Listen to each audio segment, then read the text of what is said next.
The crystal chandeliers threw dancing patterns across the marble floor as I balanced another tray of champagne flutes. My feet ached in the sensible black flats required by the catering company, but I'd learned long ago that complaining about physical discomfort was pointless when you needed the paycheck.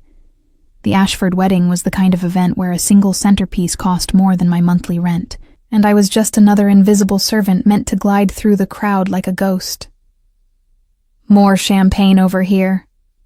A voice cut through the string quartet's rendition of something classical and expensive.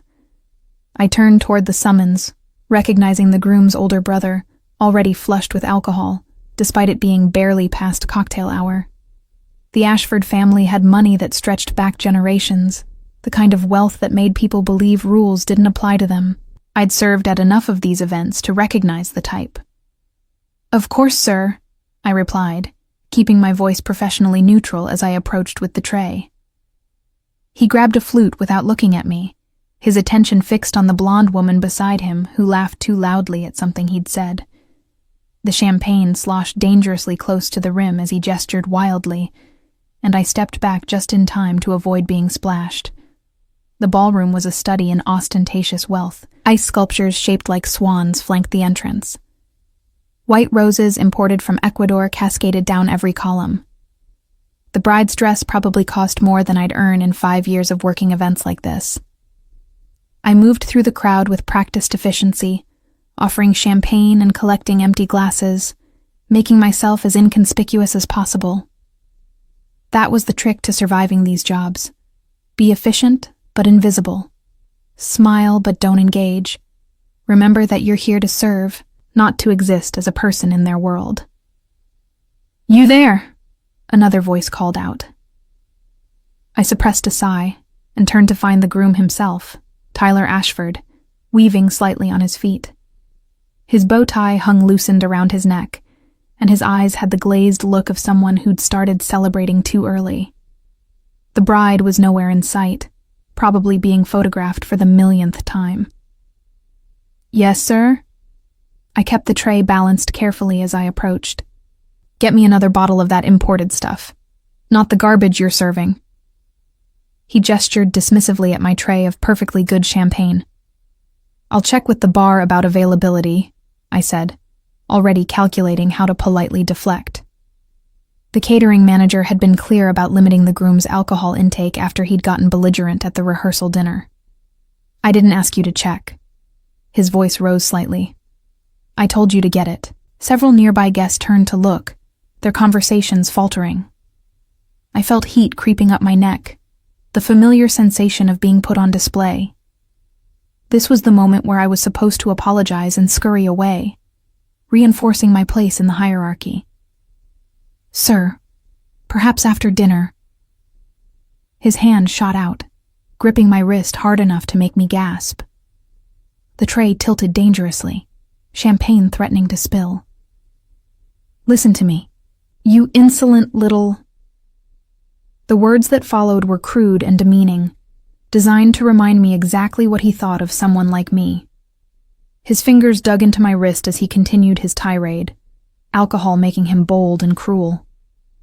The nearby guests looked away, embarrassed but unwilling to intervene. After all, why make a scene over how someone treated the help? Something inside me snapped. Maybe it was the long shift on aching feet. Maybe it was the accumulation of 1,000 small humiliations from 1,000 similar events. Maybe it was just that I was tired of being invisible until someone needed a target for their cruelty. Whatever it was, it made me do something spectacularly stupid.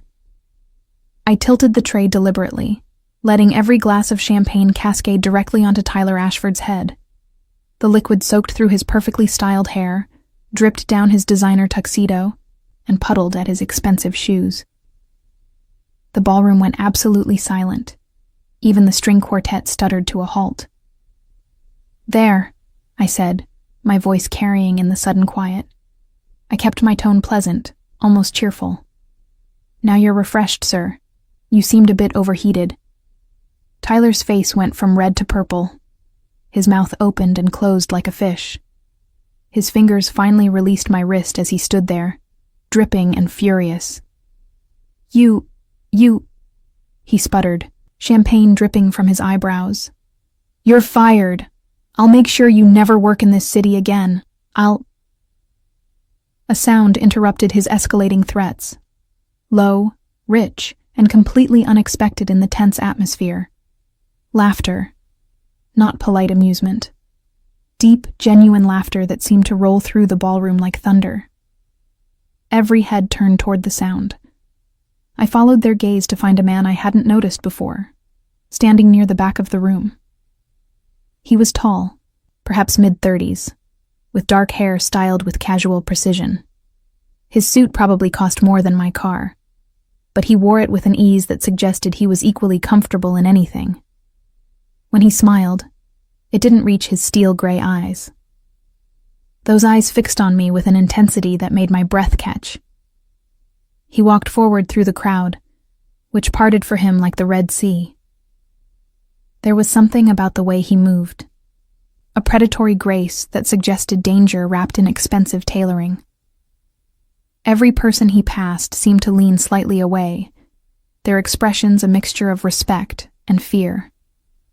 "That," he said, his voice carrying easily despite not being raised, "was magnificent." Tyler whirled to face him, water still dripping from his hair. "Soren, thank God. This insane woman just—" I saw what she did. The man, Soren, continued walking until he stood between Tyler and me.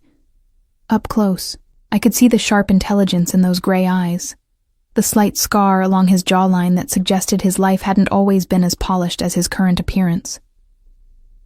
"I also saw what you did first." Something in his tone made Tyler take a step back. "It was just a misunderstanding. You know how the help can be." "The help?" Soren's eyebrow rose. "Is that how you refer to people who work honest jobs? Interesting." The temperature in the room seemed to drop several degrees. I noticed people edging away from Tyler, distancing themselves from whatever was about to happen. "I didn't mean—" Tyler started. "You meant exactly what you said." Soren pulled out his phone, still maintaining eye contact with the groom. "Which makes this next part easier." He dialed a number, waited one ring, and spoke clearly. "Marcus, the Ashford construction deal. Cancel it. All of it." He paused. "Yes, I'm certain. The entire portfolio. Immediately." Tyler's face went white. "Wait, what? You can't—" "I just did." Soren ended the call and tucked the phone away. "Your family's construction contracts? The ones that were going to triple your father's company's value? Those were dependent on my investment firm's backing, which I've just withdrawn." "That will ruin us." Tyler's voice cracked. "Soren, please. Should have thought of that before you put your hands on someone who couldn't fight back." Soren's voice remained pleasant, conversational even, but something in his eyes promised consequences. "Now, if you'll excuse me." He turned to face me fully for the first time, and I felt the weight of his complete attention. It was like being studied by a wolf that hadn't yet decided if you were prey or something more interesting. "You have a name?" he asked. "Celine." My voice came out steadier than I expected. "And I'm probably about to be unemployed, thanks to that little display." His lips quirked. "Tell me, Celine, do you enjoy insulting people? Because I have a position that would allow you to do that with far more frequency." I blinked, certain I'd misheard. "I'm sorry, what?" "A job. Working for me." He pulled a business card from his pocket and held it out. "I need someone to organize certain events. Someone who isn't afraid to speak their mind. Someone who can handle difficult personalities." I took the card automatically, reading the embossed lettering. Soren Blackwood. The name sounded familiar, though I couldn't place why. Behind us, Tyler sputtered something about this being completely inappropriate, about how I should be arrested for assault. Soren didn't even glance back at him. "Think about it," he said to me. The pay is substantially better than champagne service, I assure you. And I promise you'll never have to tolerate being grabbed again. Before I could respond, my manager appeared, red-faced and horrified. Miss Rivera, you need to leave immediately. The damage you've caused has been thoroughly entertaining. Soren's voice cut through her panic. And irrelevant. Send the bill for any damages to my office. Miss Rivera's employment here is terminated, but I'm hiring her. Effective immediately. The manager's mouth opened and closed. Mr. Blackwood, I'm not asking. Those gray eyes turned cold. Consider this handled. He looked back at me, and something in his expression shifted, becoming almost amused. So, Celine, do you accept? I should have said no. Should have walked away from whatever this was, whatever he was offering. Every instinct screamed that this man was dangerous, that accepting anything from him would complicate my life in ways I couldn't predict. But I looked at the card in my hand, at Tyler still dripping champagne and radiating impotent fury, at my former manager wringing her hands helplessly, and I thought about how tired I was of being invisible, of swallowing my pride for people who saw me as less than human. I have questions, I said finally. A lot of them. Soren's smile widened, showing teeth. I'd expect nothing less. Shall we discuss them somewhere less public? My car is outside. The smart thing would be to refuse, to go home, regroup, find another catering job. The smart thing would be to recognize that men like Soren Blackwood, whoever he really was, didn't make offers like this without expecting something in return. But apparently I'd already proven I wasn't good at doing the smart thing. Fine, I said. But if this is some kind of elaborate prank, I'm dumping more than champagne on your head. His laugh was low and genuine. I wouldn't expect anything less. Come. As he turned and walked toward the exit, I followed, acutely aware of every eye in the ballroom watching us. Behind me, I heard Tyler's renewed protests, his father's angry voice joining in, the general chaos my actions had created. I should have felt guilty, ashamed, worried about my future. Instead, I felt oddly exhilarated, like I'd just stepped off a cliff without knowing if there was water below. Soren held the door for me, a surprisingly courteous gesture from someone who'd just destroyed a family's fortune with a phone call. As I passed him, he murmured, "You know, I think this is going to be very interesting." I met those gray eyes directly.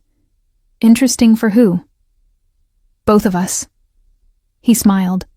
I have a feeling you're going to keep me on my toes, Selena Rivera. As we stepped out into the cool evening air, I had the distinct sensation that my life had just changed in ways I couldn't begin to predict. And despite every logical reason to be terrified, part of me was curious to see what happened next. After all, I'd already dumped champagne on a groom. How much worse could it get? The car waiting at the curb wasn't just expensive. It was the kind of vehicle that made people stop and stare. Sleek black exterior, windows tinted so dark they seemed to absorb light. A driver in a crisp suit stood beside the rear door, his posture military straight. Miss Rivera, Soren gestured toward the open door. I hesitated on the sidewalk, suddenly aware of how insane this was. Getting into a car with a stranger who'd just casually destroyed someone's financial future. A stranger whose name I recognized now. Soren Blackwood, the investment mogul whose business dealings were always shrouded in rumors and speculation. Having second thoughts? He tilted his head, studying me. Smart, you should be cautious.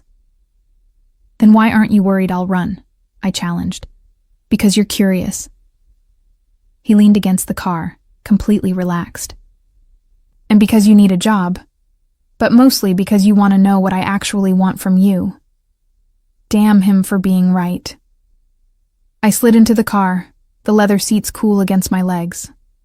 Soren followed, and the door closed behind us with a quiet, expensive click. The interior smelled like leather and something else. Cedar, maybe, from whatever cologne he wore. "Where are we going?" I asked as the car pulled smoothly into traffic. "Dinner." He settled back against the seat. "I assume you haven't eaten. Catering staff rarely get to enjoy the food at these events." My stomach chose that moment to growl, betraying me. I'd grabbed a granola bar before my shift, nothing since. "So you destroyed a family's business and now you're buying me dinner?" I kept my tone light, but watched him carefully. "Quite the first date." His laugh was low. "Is that what this is?" "I don't know what this is. That's what concerns me." "Fair enough."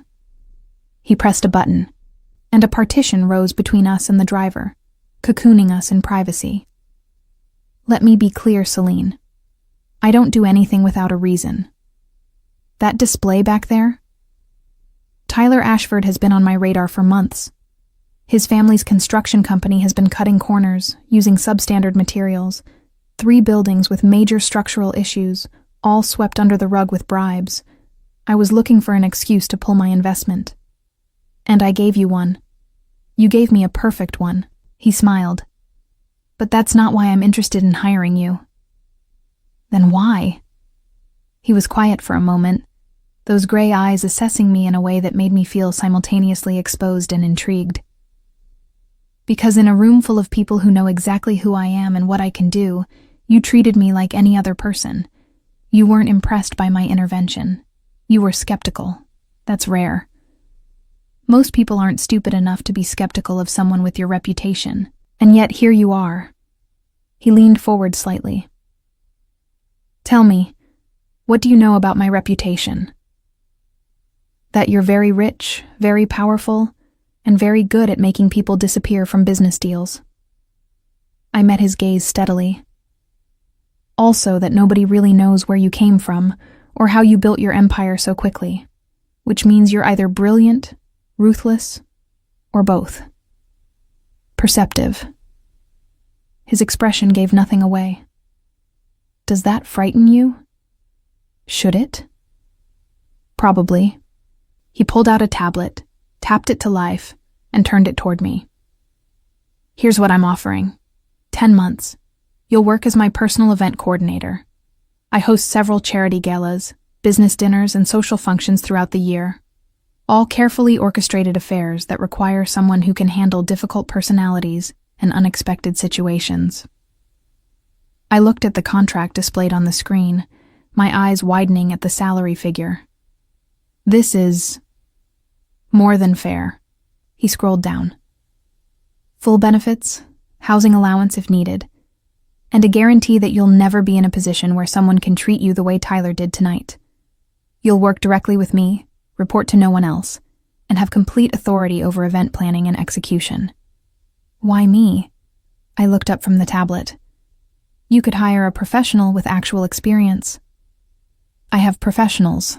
They're competent, but predictable." He leaned back. "You dumped champagne on a groom at his own wedding and then made a joke about it. That takes either remarkable courage or remarkable stupidity." "Could be both." "I don't think so." His eyes held mine. "I think you're sharper than you let people see.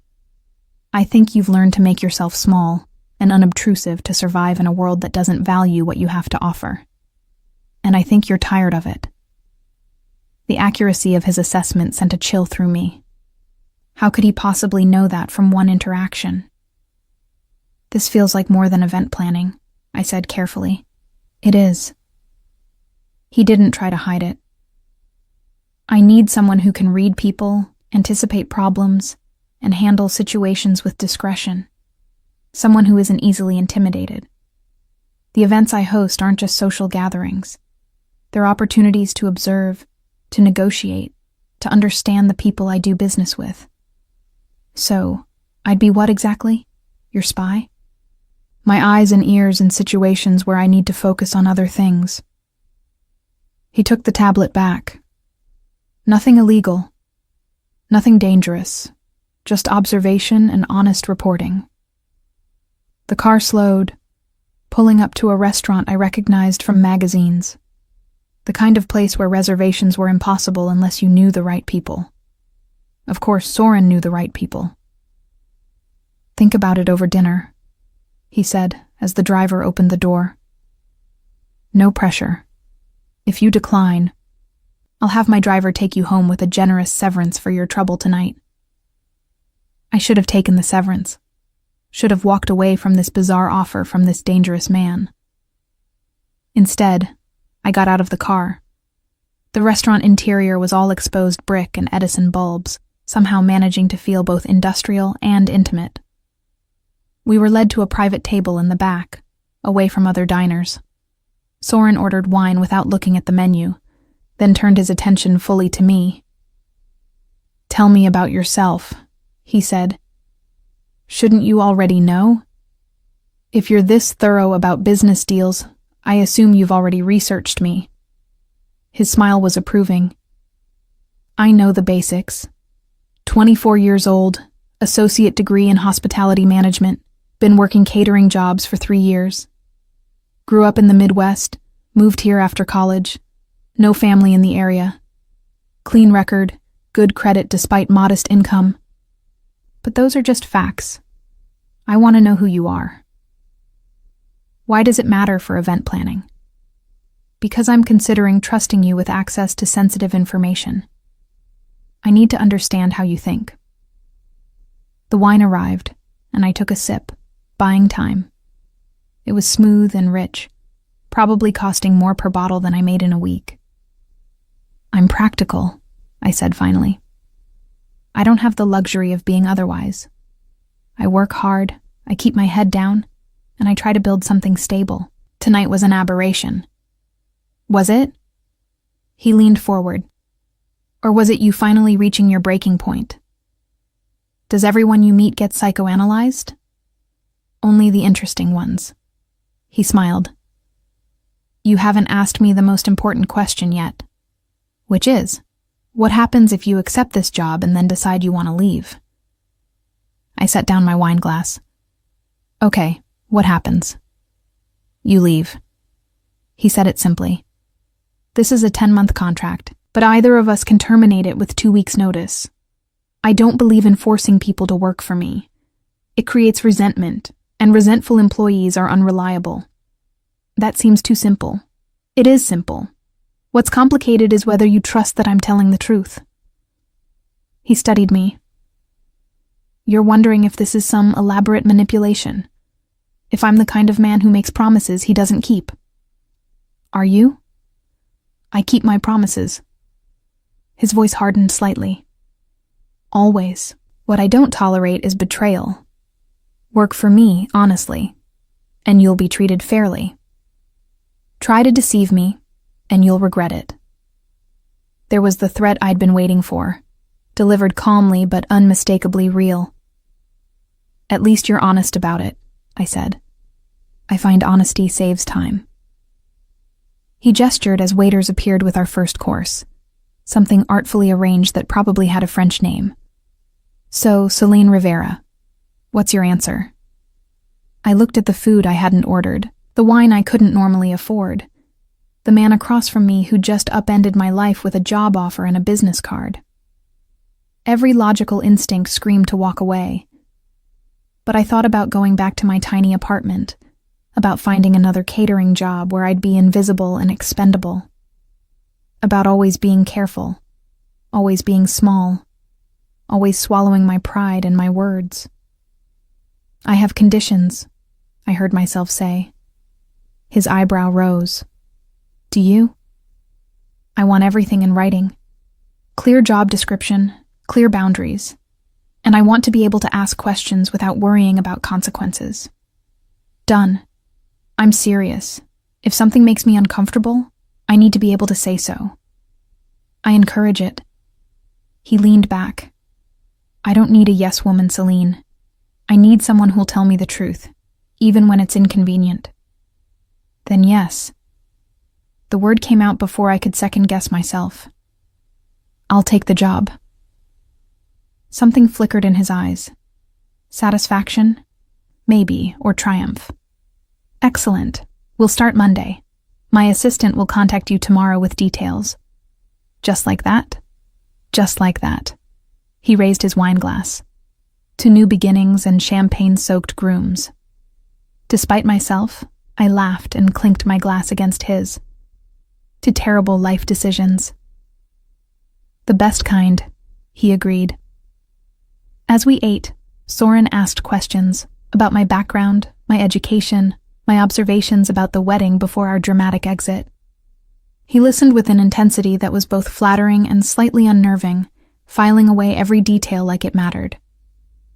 "You're very good at this," I said between courses. "At what?" "Making people feel like they're the most interesting person in the room." He smiled. "Only because right now you are." Careful, that almost sounded like a compliment. It was. He set down his fork. "You're clever, observant, and brave enough to dump champagne on someone who could have made your life difficult. Those are valuable qualities. Or signs of poor impulse control. Sometimes those are the same thing." He signaled for the check. "I'll have my driver take you home. Get some rest. Monday will be intense." As we walked back to the car, I felt the surreal nature of the evening settling over me. 12 hours ago, I'd been just another struggling worker in a city full of them. Now I had a job offer from one of the most powerful men in the business world. Celine. Soren's voice stopped me before I got into the car. "Thank you." "For what?" "For being exactly what I needed. Exactly when I needed it." He smiled. "I have a feeling you're going to make my life very interesting." "Is that a good thing?" "We'll find out." As the car pulled away, I watched him standing on the sidewalk, hands in his pockets, looking every inch the powerful businessman he was. But something in his expression suggested he was as curious about where this would lead as I was. My phone buzzed with a text from an unknown number. "Your contract will arrive tomorrow. Welcome to the team. SB." I leaned back against the seat, my mind racing. What had I just agreed to? Who was Soren Blackwood really, beneath the polished exterior? And why did part of me look forward to finding out, despite every warning sign? Monday couldn't come fast enough. Monday arrived with the subtlety of a freight train. I stood outside Blackwood Tower at 7:30 in the morning, staring up at the gleaming glass structure that pierced the skyline like a shard of obsidian. Somewhere in that building, Soren waited, along with whatever my new life would actually entail. The contract had arrived Saturday morning via courier, 30 pages of legal language that my neighbor, a paralegal, had helped me parse. Everything Soren promised was there in black and white: salary, benefits, clear termination clauses. No hidden traps that we could find, which somehow made me more nervous rather than less. "You must be Celine." A woman appeared beside me, mid-30s with sharp eyes and sharper cheekbones. "I'm Vanessa Chen, Mr. Blackwood's executive assistant. He's expecting you." I followed her through the lobby, all marble and steel, to a private elevator that required a key card. We rode up in silence, my reflection multiplying in the mirrored walls. I'd chosen carefully. Black slacks, white blouse, minimal jewelry. Professional but not trying too hard. "Nervous?" Vanessa asked as we ascended. "Should I be?" "Probably." She smiled slightly. "But Soren, Mr. Blackwood, wouldn't have hired you if he didn't think you could handle it." The elevator opened directly into a penthouse office that took my breath away. Floor-to-ceiling windows offered a panoramic view of the city. The space was minimalist. Glass desk, black leather furniture, walls lined with books that looked actually read rather than decorative. And there, standing by the windows with a coffee cup in hand, was Soren. He'd traded Saturday's formal suit for charcoal slacks and a white shirt with the sleeves rolled to his elbows, revealing muscular forearms. More relaxed, but no less commanding.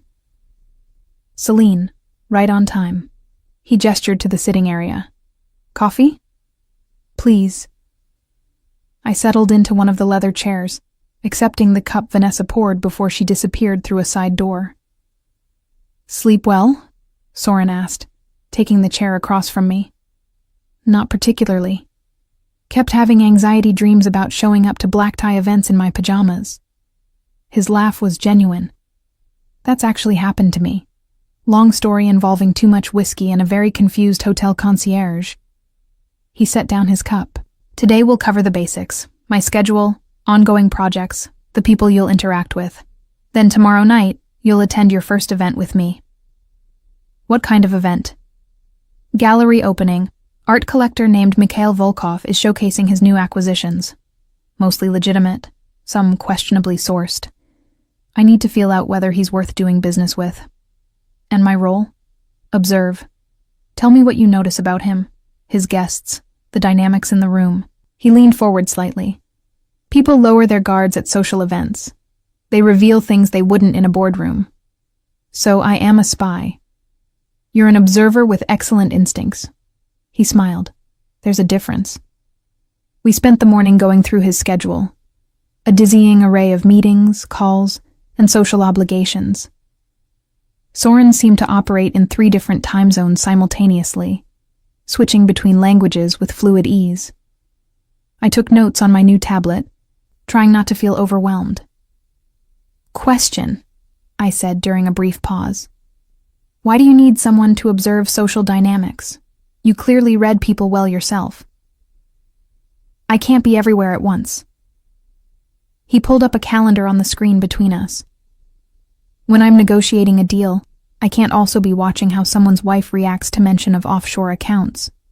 When I'm giving a speech, I can't see who's whispering in the back row. You'll be my eyes when I'm occupied. That's a lot of trust for someone you just met. I'm an excellent judge of character. His gray eyes met mine. And you dumped champagne on someone rather than let them abuse you. That tells me you have a spine. I need people with spines. Vanessa returned with lunch, some kind of elaborate salad that probably came from the executive cafeteria I'd noticed on the 25th floor.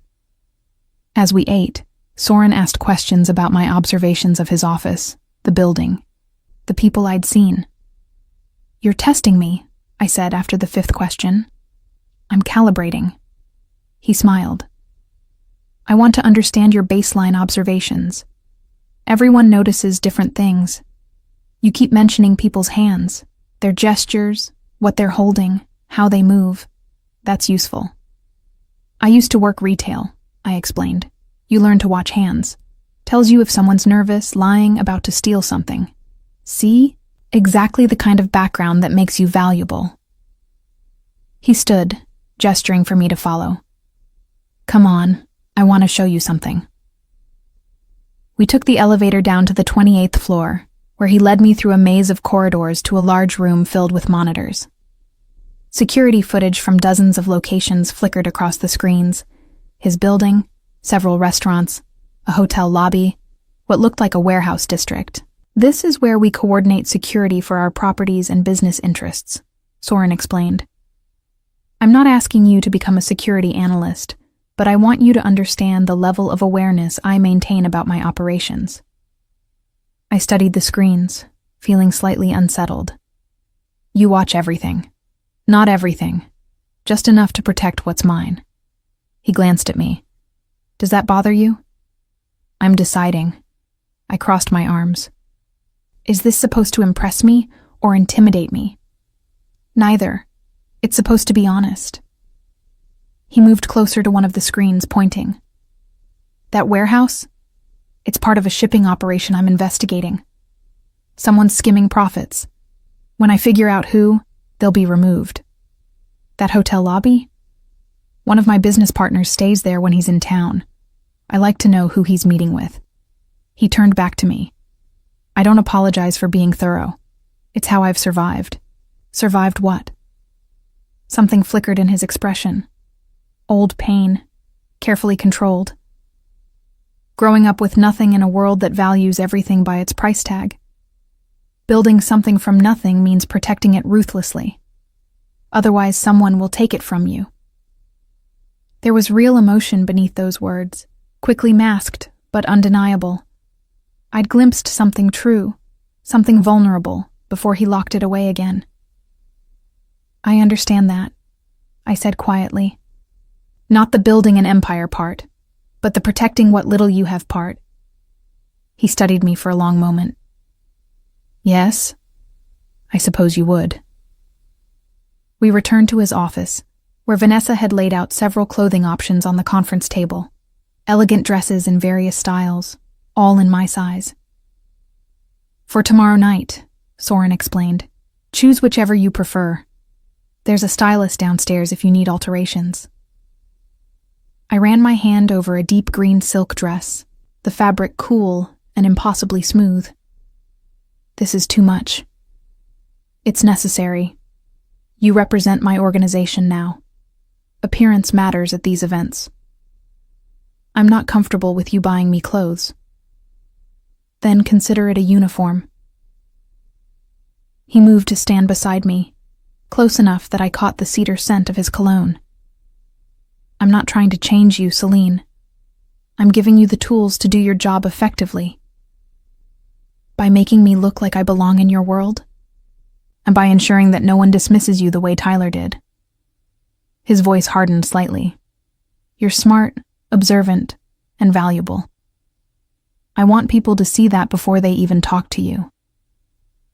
I looked at him, at the intensity in those gray eyes, and felt something shift between us. This wasn't just about event planning or business observations. This was about something deeper. Respect, maybe, or recognition. He saw me as more than just hired help, and part of me responded to that in ways I wasn't ready to examine. The green one, I said, stepping back to create distance. I'll take the green one. Excellent choice. He smiled. It matches your eyes. You noticed my eye color? I notice everything about people I'm interested in. He said it casually, but something in his tone made my pulse quicken. Part of how I stay ahead. Vanessa returned to rescue me from the charged moment, presenting a schedule for the rest of the week. 3 events, 2 business dinners, 1 charity luncheon. I'd be attending all of them. One more thing, Soren said as I prepared to leave for the day. You'll need security. I'm sorry, what? Nothing invasive, but people will know you work for me now. That makes you a person of interest to various parties. I assign protection to all my key personnel. I'm event planning, not running covert operations. You're working closely with me, which means you'll have access to sensitive information. His expression was serious. This isn't negotiable, Celine. It's for your safety. Fine. I was too tired to argue. But they better be discreet. They will be. He walked me to the elevator. Get some rest. Tomorrow night will be educational. As the elevator descended, I caught my reflection in the mirrored walls again. Same face, same hair, same basic features. But something had changed. A spark in my eyes, a set to my shoulders. I looked like someone who belonged in that tower, someone who deserved to be there. The realization should have pleased me. Instead, it made me nervous. My phone buzzed with a text from Soren. You did well today. Don't overthink tomorrow. Just be yourself. That's what I hired you for. I stared at the message, then typed back. The version that dumps champagne on people, or the version that knows when to keep quiet? His response came immediately, preferably a strategic combination of both. Despite everything, I smiled. Whatever I'd gotten myself into, at least it wouldn't be boring. The elevator doors opened to the lobby, where a nondescript man in a dark suit gave me a subtle nod before turning away. My new security, I assumed. Discreet but present. As I stepped out into the evening air, I realized that my life had irrevocably changed. No going back to anonymity, to being invisible. Soren Blackwood had pulled me into his orbit, and I was either going to burn up or learn to navigate the heat. Tomorrow night would tell me which. The gallery opening was exactly as pretentious as I'd expected. Modern art that looked like someone had thrown paint at canvas and called it profound. Waiters circulating with champagne and tiny, unidentifiable appetizers. People in expensive clothing speaking in hushed, reverent tones about texture and emotional resonance. I stood near the entrance in my green silk dress, watching Soren work the room with practiced ease. He moved from group to group, shaking hands, laughing at appropriate moments, exuding the kind of effortless charm that made people lean in when he spoke. "You're staring." The voice beside me made me jump. I turned to find a woman around my age, brunette with sharp features and sharper eyes. She wore a crimson dress that probably cost more than my previous annual salary and held her champagne glass like a weapon. "I'm observing," I corrected. "It's my job." "Ah, you must be the new one." She smiled, but it didn't reach her eyes. "Soren's latest acquisition. I'm Natasha Volkov. My father owns this gallery. Celine Rivera, though I'm an employee, not an acquisition. If you say so."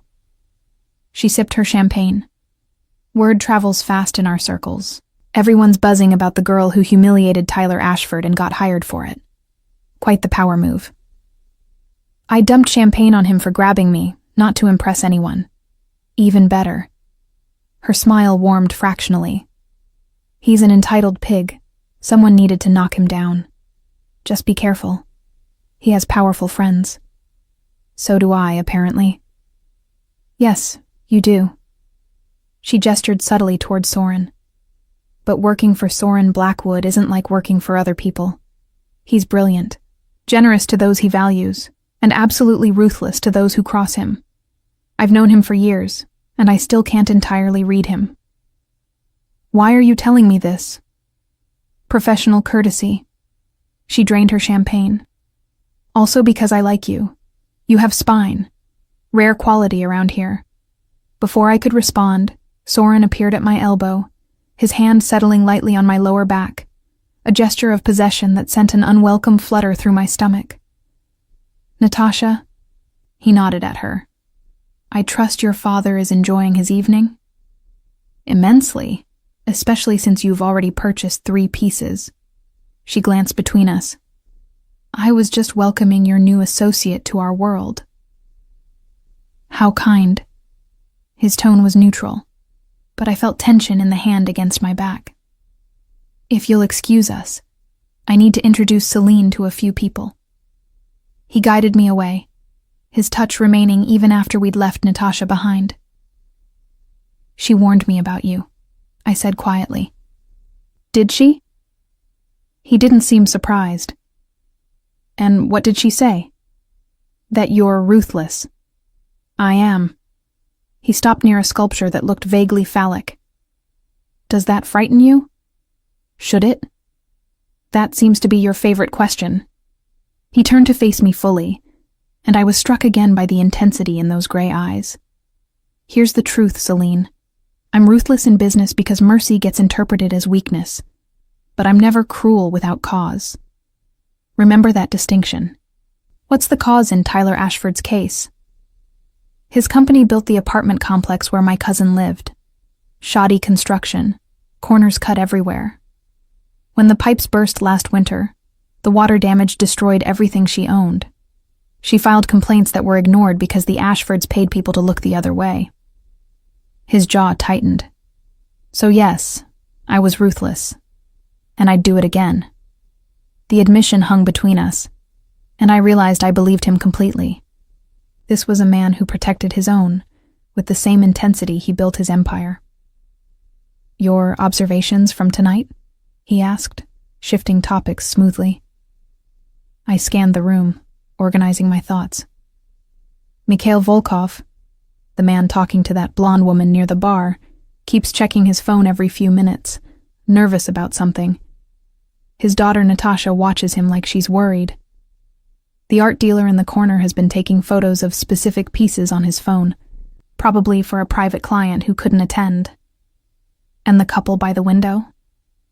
They're not together, wrong body language, but they want everyone to think they are. Soren's lips curved into a genuine smile. "Excellent. Mikhail's nervous because he's expecting a shipment of questionable artwork tomorrow. The art dealer works for a Saudi prince who's expanding his collection. And the couple are both married to other people, but having an affair they believe is secret. How do you know all that? Research, observation, and strategic eavesdropping. He gestured subtly. See the server refilling drinks near the window? That's Jonas, one of my security team. He's been listening to their conversation for the past 20 minutes. I looked more carefully at the server, recognizing the military-precise movements beneath the casual service role. You have spies everywhere. I have sources of information everywhere. There's a difference. Is there? In my world, knowledge is currency. The more you know, the better positioned you are to negotiate, to protect your interests, to anticipate threats. He guided me toward another group. Come, there's someone I want you to meet. The someone turned out to be a distinguished older gentleman with silver hair and the kind of face that suggested he smiled rarely and meant it even less. Solane Rivera, this is Victor Kozlov. Victor owns the largest private security firm on the East Coast. Miss Rivera. Victor's handshake was firm, his accent faintly Russian. I hear you made quite an impression at the Ashford wedding. News really does travel fast. In our circles, yes. He studied me with the assessing gaze of someone trained to identify threats. Soren speaks highly of you. That's rare. I suspect he speaks highly of very few people. Victor's laugh was sharp. You're correct, which makes you either remarkably talented or remarkably naive. She's talented, Soren interjected, and perceptive enough to navigate our world without losing herself in it. The way he said our world made it clear there were layers of meaning I didn't fully understand yet. These weren't just businessmen. They operated in spheres where conventional rules bent or broke entirely. Well, Victor raised his glass. To new alliances and valuable assets. As he walked away, I turned to Soren. Why do I feel like I just got appraised like a racehorse? Because you did. He didn't apologize. Victor's opinion matters. If he sees value in you, others will follow suit. It's how reputation works in our circles. Your circles, not mine. You're in them now, whether you intended to be or not. He caught my elbow gently as I started to turn away. I know this is overwhelming, but you're doing exactly what I need you to do. Watching, listening, understanding the dynamics that don't get spoken aloud. And what have you learned tonight? His smile was enigmatic. That Mikhail Volkov is desperate enough to take risks. That Victor approves of you, which means I made the right choice. And that you're more comfortable in this environment than you expected to be. I'm not comfortable. I'm performing. Same thing, at this level. He released my arm but stayed close. Everyone here is performing, Celine.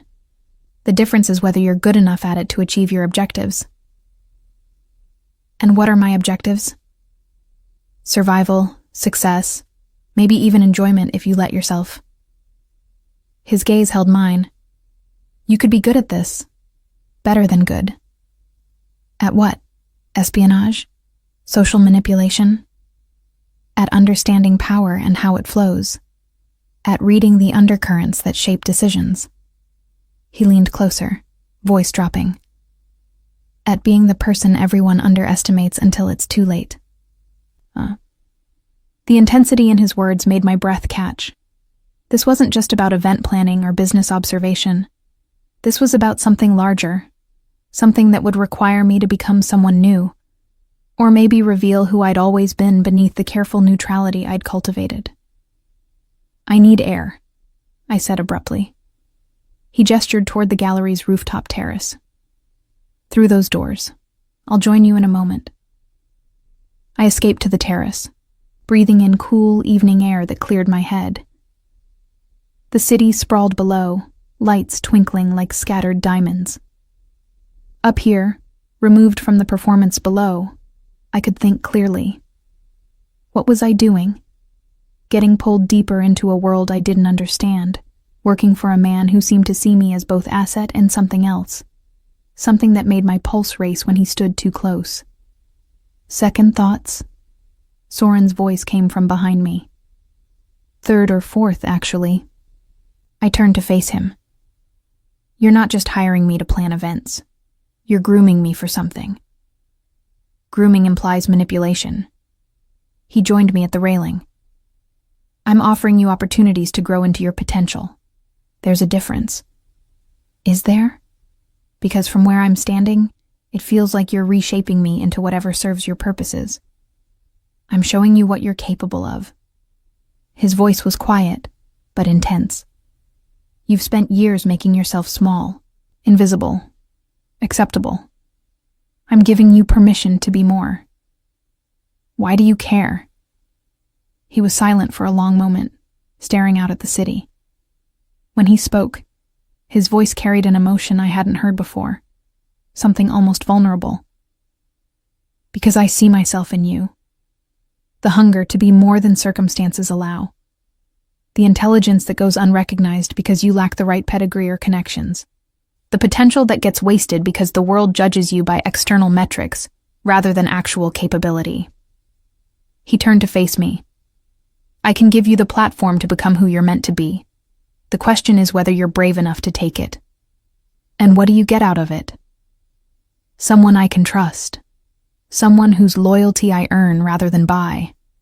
Someone who'll tell me the truth even when it's inconvenient. His hand came up, fingers brushing along my jaw in a touch so light it might have been accidental. Someone interesting. My breath caught at the contact, at the heat in his gaze. This was dangerous territory. My boss, a man whose power could destroy me, looking at me like I was something precious and breakable. This is complicated, I whispered. Everything worth having is. His thumb traced along my cheekbone. But I'm not asking for anything tonight except your continued trust. Can you give me that? I should have stepped back, should have maintained professional distance. But something in his eyes, that rare glimpse of vulnerability, made me nod instead. Good. He dropped his hand, the moment breaking. Let's go back inside. We still have work to do. As we returned to the performance below, I realized the real danger wasn't Soren's ruthlessness or his world's moral ambiguity. It was how much I wanted to dive deeper, to see where this path led, to become the person he believed I could be, even if it meant losing myself entirely in the process. 3 months into working for Soren Blackwood, I'd learned to navigate his world with increasing confidence. I could read a room in seconds, identify power dynamics at a glance, and predict who would betray whom before the night ended.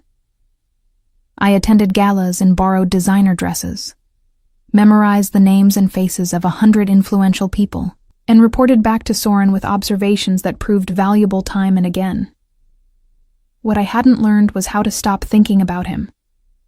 It started small, noticing the way his shirts pulled across his shoulders when he leaned over documents, catching myself looking forward to our morning coffee briefings, feeling a flutter in my chest when his rare, genuine smile appeared. Professional admiration, I told myself, natural when working closely with someone talented. The lie was getting harder to maintain. You're distracted. His voice cut through my thoughts. I looked up from my tablet to find Soren watching me across his desk, those gray eyes missing nothing. We were reviewing plans for his annual charity gala, his biggest event of the year, involving politicians, business moguls, and enough old money to fund a small nation. Just thinking about security logistics, I lied smoothly. No, you're not. He set down his pen. You've been somewhere else for the past 10 minutes. What's wrong? Nothing's wrong. He leaned back, studying me with that intensity that always made me feel exposed. We've worked together long enough that I know when you're lying. Talk to me. It's personal. Everything's personal when it matters. He stood, moving around the desk to sit in the chair beside mine, rather than maintaining the authority of his position behind the desk. Come on, Celine. I thought we'd moved past surface-level trust. We had. That was the problem. Over 3 months, Soren had become more than my employer. He'd become the person I talked to most, the one whose opinion I valued, the one who challenged and supported me in equal measure. The lines had blurred, and I was terrified of what that meant. "I'm just tired," I said finally. "This gala is consuming all my energy." He accepted the deflection, though I suspected he didn't believe it. "Speaking of which, I need you to coordinate with Viktor Kozlov's team on venue security. He's bringing several high-profile clients who'll need discreet protection." "Already done. I met with his operations manager yesterday." "You're remarkably efficient." "You pay me to be." I tried for lightness. "Besides, if your gala becomes a disaster, it reflects poorly on both of us." "True." He smiled slightly. "Though I suspect you care more about the quality of the event than any reflection on your reputation." Is that an insult or a compliment? Observation. You take pride in your work, sometimes to the point of perfectionism. It's admirable. The warmth in his voice made my stomach flip. This was the danger. These moments when he looked at me like I mattered beyond my professional utility, when his carefully maintained distance slipped just enough to show something deeper beneath. My phone buzzed with an incoming call from an unknown number. I glanced at the screen, frowning. "Problem?" Soren asked. "Probably spam." But something made me answer anyway.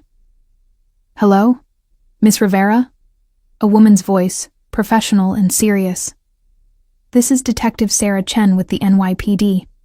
I need to speak with you about an ongoing investigation." My blood went cold. Investigation into what? "It would be better to discuss this in person. Are you available this afternoon?" I looked at Soren, who'd gone very still, his expression unreadable. "Can I ask what this is regarding?" "Your employer, Soren Blackwood." She paused. "We're looking into potential financial irregularities. We believe you may have information relevant to our inquiry." The bottom dropped out of my world. I'm just an event coordinator." "Who has access to Mr. Blackwood's schedule, his business associates, and sensitive information about his operations?" "Please, Miss Rivera, just a conversation." 2 o'clock at the precinct? "I need to think about this." "Of course. But I should mention that cooperation would reflect well in any subsequent proceedings." Another pause. "I'll text you the address." The call ended, leaving me staring at the phone like it had turned into a snake. "Let me guess," Soren said, his voice carefully neutral. "The police want to talk to you about me." "How did you—" "Because it's the 3rd attempt in as many months to find someone in my organization willing to turn against me." He stood, moving to the windows. "I assume they mentioned cooperation would be beneficial for you." "Soren, I would never—" "I know." He turned back to me. "If I thought you'd betray me, you wouldn't still be here. But they don't know that. They're hoping you're unhappy, resentful, or scared enough to provide information." "What kind of financial irregularities?" "Nothing illegal." His jaw tightened. "But everything I do exists in gray areas. Money moved through legitimate channels but sourced from less than reputable origins. Investments that technically violate no laws but certainly violate conventional ethics. I've built my empire by understanding where the lines are and dancing right up to them without crossing." "You're saying you're clean. I'm saying I'm careful." He moved closer. "But careful doesn't mean innocent, not in any meaningful sense. I've done things that would horrify you if you knew the full extent. Made deals with people you'd run from. Profited from industries that exist in legal twilight zones. Why are you telling me this?" "Because you deserve to know what you're protecting if you refuse to talk to the police." His voice dropped. "And because if you want to walk away right now, I'll let you. No consequences, no retaliation. You can go to that meeting, tell them whatever you know, and build a life completely separate from me." The offer hung between us, genuine and terrifying. He was giving me an out, a chance to escape before I got pulled deeper into whatever moral quicksand he navigated daily. "What do you want me to do?" I asked. "I want you to make the choice that lets you sleep at night." He moved closer, close enough that I had to tilt my head back to maintain eye contact. "If that means turning me in, so be it. I won't hold it against you." "You're lying." "About what?" "About not holding it against me. Men like you don't forgive betrayal, justified or not." His smile was sad. "You're right. I'd probably never forgive it. But I'd understand it. And I'd make sure you were protected from any fallout, even if it cost me. Why? Because you matter to me." The admission came quietly, but with devastating certainty. More than an employee should. More than is wise. And because I refuse to become the kind of man who destroys people for choosing self-preservation over loyalty. My heart hammered against my ribs. This was a confession that changed everything, that took the unspoken tension between us and made it explicit and impossible to ignore. "I'm not going to talk to them," I said. "Celine, I'm not going because I don't believe you've done anything I need to report. I've seen your operations for 3 months. I've watched how you treat people, how you conduct business. If you were the monster they're looking for, I'd have seen it by now." "You're sure about that?" "No." I met his gaze steadily. "But I trust my judgment more than I trust their assumptions. And I trust you, even though that's probably stupid." Something flickered in his eyes. Relief, gratitude, and something hotter that made my breath catch. "It is stupid," he said quietly. "I'm not a good man, Celine. I make decisions that serve my interests. I eliminate threats without hesitation, and I operate in spaces where conventional morality doesn't apply. I know. And yet you're choosing to stay. Apparently, I make bad decisions." I managed a shaky smile. "Must be why we work so well together." He laughed, the sound raw and genuine. Then his hand came up, cupping my face with unexpected tenderness. "You're remarkable. You know that? You've mentioned it before. I'm mentioning it again." His thumb stroked along my cheekbone, the touch sending electricity down my spine. "What am I going to do with you? Keep me employed?" My voice came out breathier than intended. "Pay me well? Not destroy anyone else's financial empire unless they really deserve it?" "All of the above." His gaze dropped to my lips, then back to my eyes. And this is where I should step back, maintain professional distance, and not complicate an already complex situation. "Should," I echoed. "But will you?" "That depends." His other hand settled at my waist, warm through the silk of my blouse. "Do you want me to?" Every logical part of my brain screamed yes. This was my boss, a man who operated outside conventional rules, someone whose world I'd barely begun to understand. Getting involved personally would be catastrophic professionally. But I was tired of logic, tired of careful, tired of denying the pull that had been building between us since the night he'd destroyed Tyler Ashford's life for grabbing my wrist. "No," I whispered. "I don't want you to step back." His smile was slow, dangerous, victorious. "Good." When he kissed me, it was nothing like I'd imagined. Not gentle or tentative, but consuming, claiming, absolute. His hand tightened on my waist, pulling me closer until there was no space between us. I gripped his shoulders for balance, drowning in sensation, the taste of him, the heat, the overwhelming rightness of finally giving in to what we'd both been fighting. When we finally broke apart, both breathing hard, he rested his forehead against mine. "This changes everything," he murmured. "I know. There's no going back to professional distance. I know that too." "And you're okay with that?" I looked into those gray eyes that had haunted my thoughts for months. At the face of a man who was dangerous and ruthless, and somehow completely mine in this moment. I'm terrified, I admitted. But yes, I'm okay with it. He kissed me again, softer this time, but no less intense. When his phone rang, we both ignored it. When Vanessa knocked on the door, he called out that we weren't to be disturbed. For once, the Empire could wait. I should tell you something, he said eventually, still holding me close. About my past.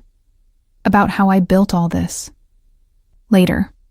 I silenced him with another kiss. Right now, I don't want to think about empires or investigations or moral gray areas. Right now, I just want this. What about the detective? I'll call her back. Tell her I have nothing to say. I smiled against his lips. After all, I'm just an event coordinator. What would I know about financial irregularities? His laugh vibrated through both of us. You're a terrible liar when it matters. Then it's good I'm not lying. I pulled back enough to look at him seriously. I meant what I said. I trust you. Possibly more than I should, but there it is. I won't make you regret it. You better not. I dumped champagne on the last man who disappointed me. Noted. He traced his fingers through my hair.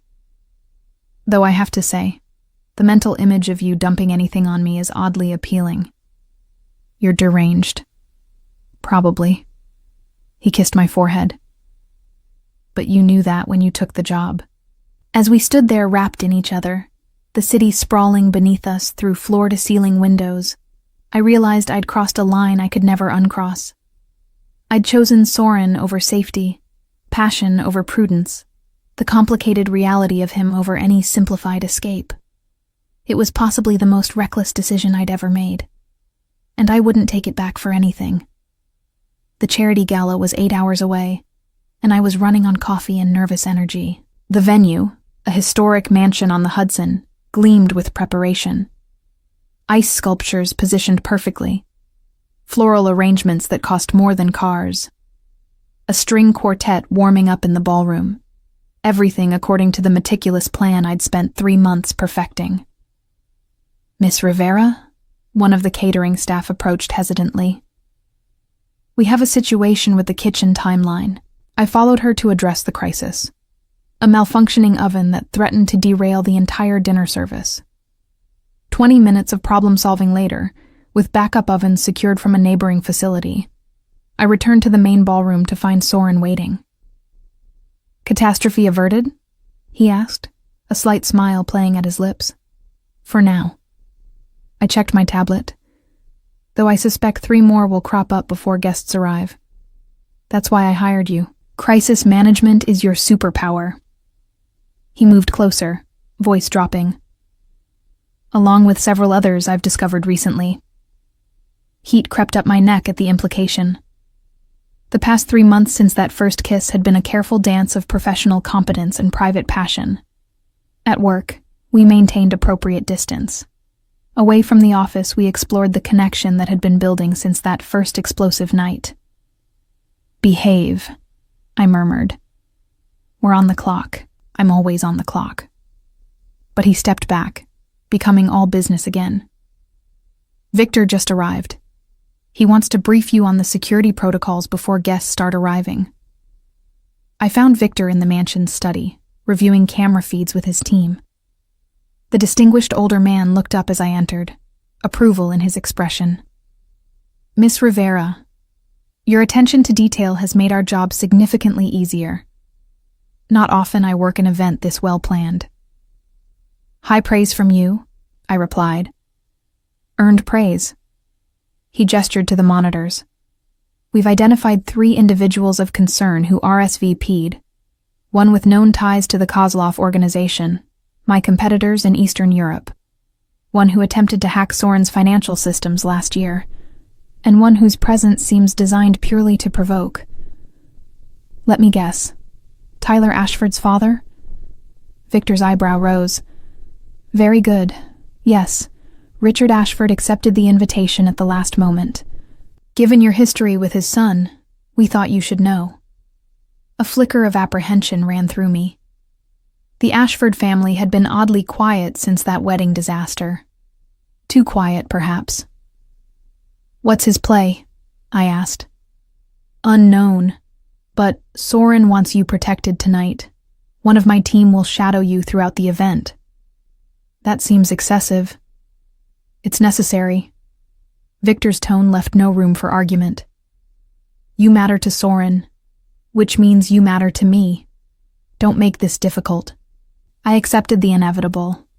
Another way my life had changed. I was no longer just Selene Rivera, anonymous worker. I was Soren Blackwood's partner, both professionally and privately. That came with protection, scrutiny, and complications I was still learning to navigate. 2 hours later, guests began arriving.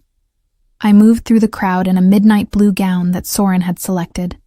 Elegant, understated, perfectly appropriate, playing my role as event coordinator and his partner with equal competence. Celine, Natasha Volkov, appeared at my elbow, resplendent in silver. You've outdone yourself.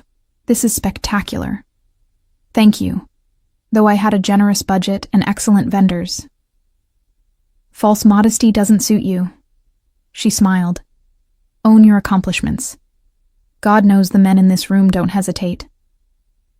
As if summoned by her words, Soren materialized beside us, devastating in his tuxedo. He greeted Natasha warmly before his hand found the small of my back. A gesture of possession and affection that didn't go unnoticed. Everything under control? He murmured near my ear. So far, though your surprise guest has arrived. His expression didn't change, but I felt tension coil through him. Ashford just walked in. Victor's team is tracking him. Good. He squeezed my waist gently. Stay close tonight, please.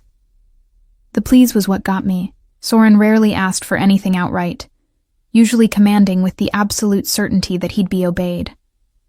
This vulnerability, this admission that he worried, made my chest tight. I will, I promised. The evening progressed with clockwork precision.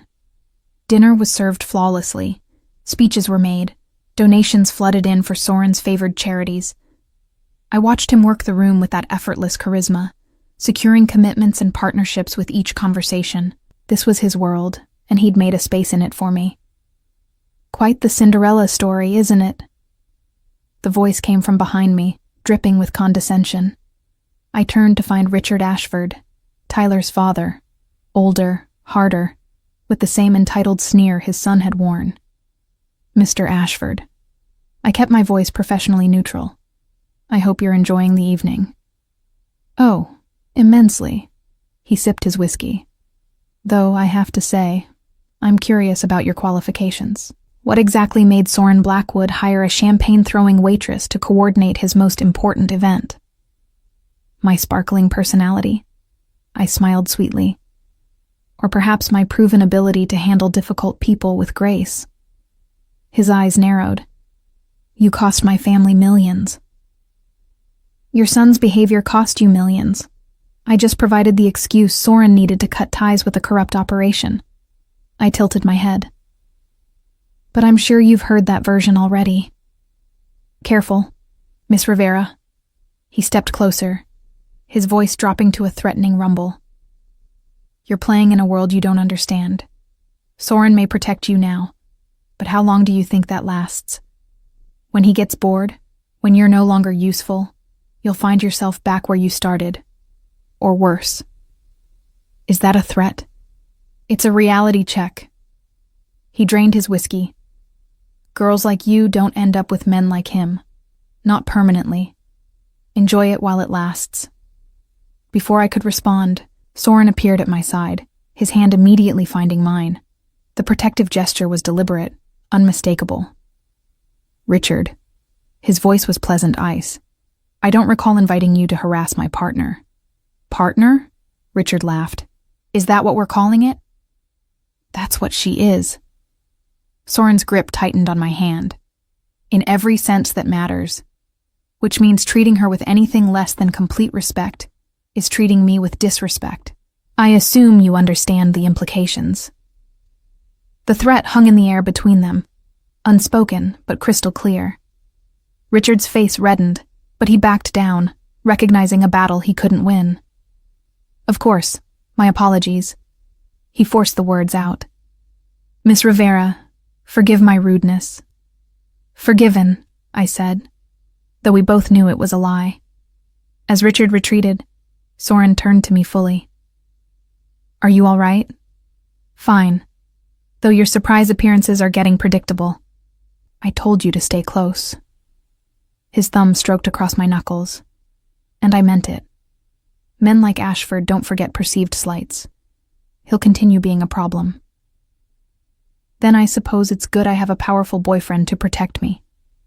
The word boyfriend was new between us. We'd been dancing around labels, afraid to define something so complicated. But seeing his eyes light up at the term made the risk worth it. "Boyfriend?" He pulled me slightly closer, uncaring of our very public location. "Is that what I am?" "Unless you prefer something else. Partner sounds too businesslike. Lover sounds like a bad romance novel. Boyfriend seems accurate." His laugh was low and warm. "Then yes, I'm your boyfriend, powerful and otherwise. And melodramatic. Don't forget, melodramatic. Says the woman who dumped champagne on a groom at his wedding. He deserved it. He absolutely did." Soren's expression grew serious. "But Celine, I need you to understand something. Being with me, being public about it, makes you a target. People will try to use you to get to me. They'll dig into your past, look for weaknesses, attempt to drive wedges between us. I know. And you're okay with that?" I looked around the ballroom, at the wealth and power assembled here, at the empire Soren had built through intelligence and ruthlessness, at the world I'd somehow become part of. 3 years ago, I said quietly, I would have run from all this. The danger, the complexity, the moral ambiguity. But that was before I met you. Before I understood that people aren't simple categories of good and bad. Before I learned that sometimes the most dangerous choice is also the right one. I'm not good for you. Probably not. I smiled up at him. But you make me better. Stronger. More myself than I've ever been. So yes, I'm okay with the risks. Because the alternative is going back to being invisible, and I can't do that anymore. Something shifted in his expression. Wonder, gratitude, and that fierce possessiveness I'd come to recognize as love in his particular language. I love you, he said simply, in case that wasn't clear. My heart stuttered. It was suspected, but not confirmed. Consider it confirmed. He pulled me closer despite the dozens of eyes watching. You're mine, Selena Rivera. And I don't share what's mine. Good thing I'm possessive too. I looped my arms around his neck. Because you're mine as well. Melodramatic tendencies and all. He kissed me then, right there in the middle of his charity gala, in front of politicians and business moguls and everyone who would undoubtedly gossip about it tomorrow. A claiming, a declaration, a promise all wrapped into one. When we finally broke apart, the ballroom had fallen silent, everyone watching this unexpected display. Well, I murmured. That was subtle. I'm done being subtle about you. He tucked a strand of hair behind my ear. Let them talk. Let them know you're mine and I'm yours. Let the whole damn world know. Applause broke out. Whether for us or the general spectacle, I wasn't sure. But Natasha Volkov was grinning like she'd won a bet. Victor was nodding approvingly, and even some of the stuffier society matrons looked charmed rather than scandalized. The rest of the evening passed in a blur of well wishes and barely concealed curiosity. Soren kept me close, his touch constant and reassuring. When the last guests finally departed in the early morning hours, we stood together on the mansion's balcony, watching dawn paint the Hudson in shades of gold and rose. "Thank you," he said quietly. "For what?" "For staying. For choosing this. Choosing me, despite every logical reason not to. You make it sound like a sacrifice." I leaned into his warmth. "It's not. You're not. I'm difficult, demanding, and morally flexible. And brilliant, protective, and capable of remarkable tenderness when you forget to be guarded." I turned to face him. "You see me, Soren. Really see me. Not as invisible help or a useful asset, but as a person who matters. That's rarer than you think." He pulled me close, his embrace fierce and complete. "You matter more than anything. More than the empire, the wealth, any of it. You know that, right?" "I'm starting to." As the sun rose over the Hudson, painting our future in light and possibility, I realized that the champagne incident at that wedding had been the best mistake of my life. It had led me here, to this man, this moment, this unlikely love that shouldn't work but somehow did. "So," I said eventually, "what happens now?" Soren smiled, that rare, genuine expression that transformed his face. "Now, we build something together. You challenge my melodramatic tendencies. I support your sparkling personality. We terrify society with our inappropriately public displays of affection." Sounds exhausting. Sounds perfect. He kissed my forehead. "Besides, I have a feeling you're going to spend the next several decades keeping me honest and interrupting me at important moments." "Probably." I grinned up at him. Someone has to keep the big bad mafia-adjacent businessman humble. "Mafia-adjacent," he laughed. "Is that what we're calling it?" "I'm workshopping euphemisms. Give me time." As we stood there wrapped in each other while dawn broke over the empire he'd built and the life we'd create together, I knew one thing with absolute certainty. Loving Soren Blackwood would never be simple or safe or conventional. But it would be mine. Ours. Real in a way that mattered more than any carefully planned facade. And really, for a girl who'd once been invisible, being seen, being loved, by someone remarkable. That was the greatest triumph of all.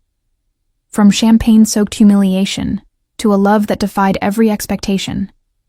Celine and Soren's journey reminds us that sometimes the most powerful transformations begin with one brave moment of refusal to be diminished. Their story proves that finding your voice and standing your ground can lead to extraordinary places, even when the path seems impossible. If this story of courage, redemption, and unexpected love resonated with you, please click like to let me know. What would you have done in Celine's position at that wedding? Stayed silent or taken a stand? Share your thoughts in the comments below. I'd love to hear your perspective.